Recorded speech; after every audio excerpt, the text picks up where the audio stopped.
Hello and welcome to episode number 13 in the Nintember 2016 series. My name is Wes, the Average Trainer, and the Nintendo 64 game that we are going to focus on today is definitely one of those weird ones that you don't really hear about anymore, and that's Bomberman Hero.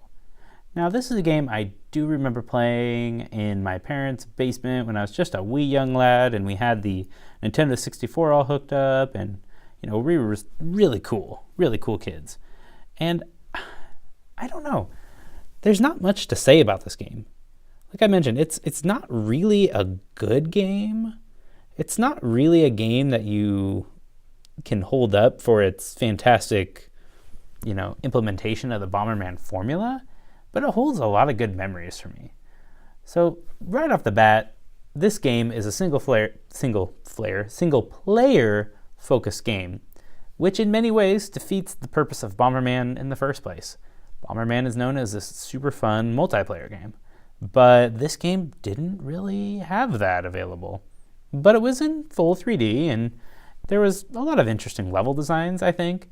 I think that the puzzles that they presented you with using the different types of bombs was also really intriguing at the time, and even though it wasn't like a full-fledged Bomberman multiplayer game, it still had some interesting ideas, especially with those ice bombs and the salt bombs.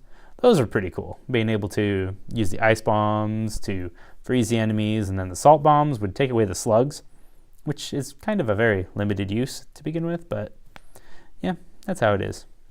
But I do remember playing through this entire game, and while I did have some struggles with it because, 3D platformers were kind of hard to get into when, all you were used to was the Nintendo and the Super Nintendo and the Sega Genesis at the time, it was pretty fun. And I don't know if I would ever actually go back and play this game again, maybe just for a little bit of nostalgia.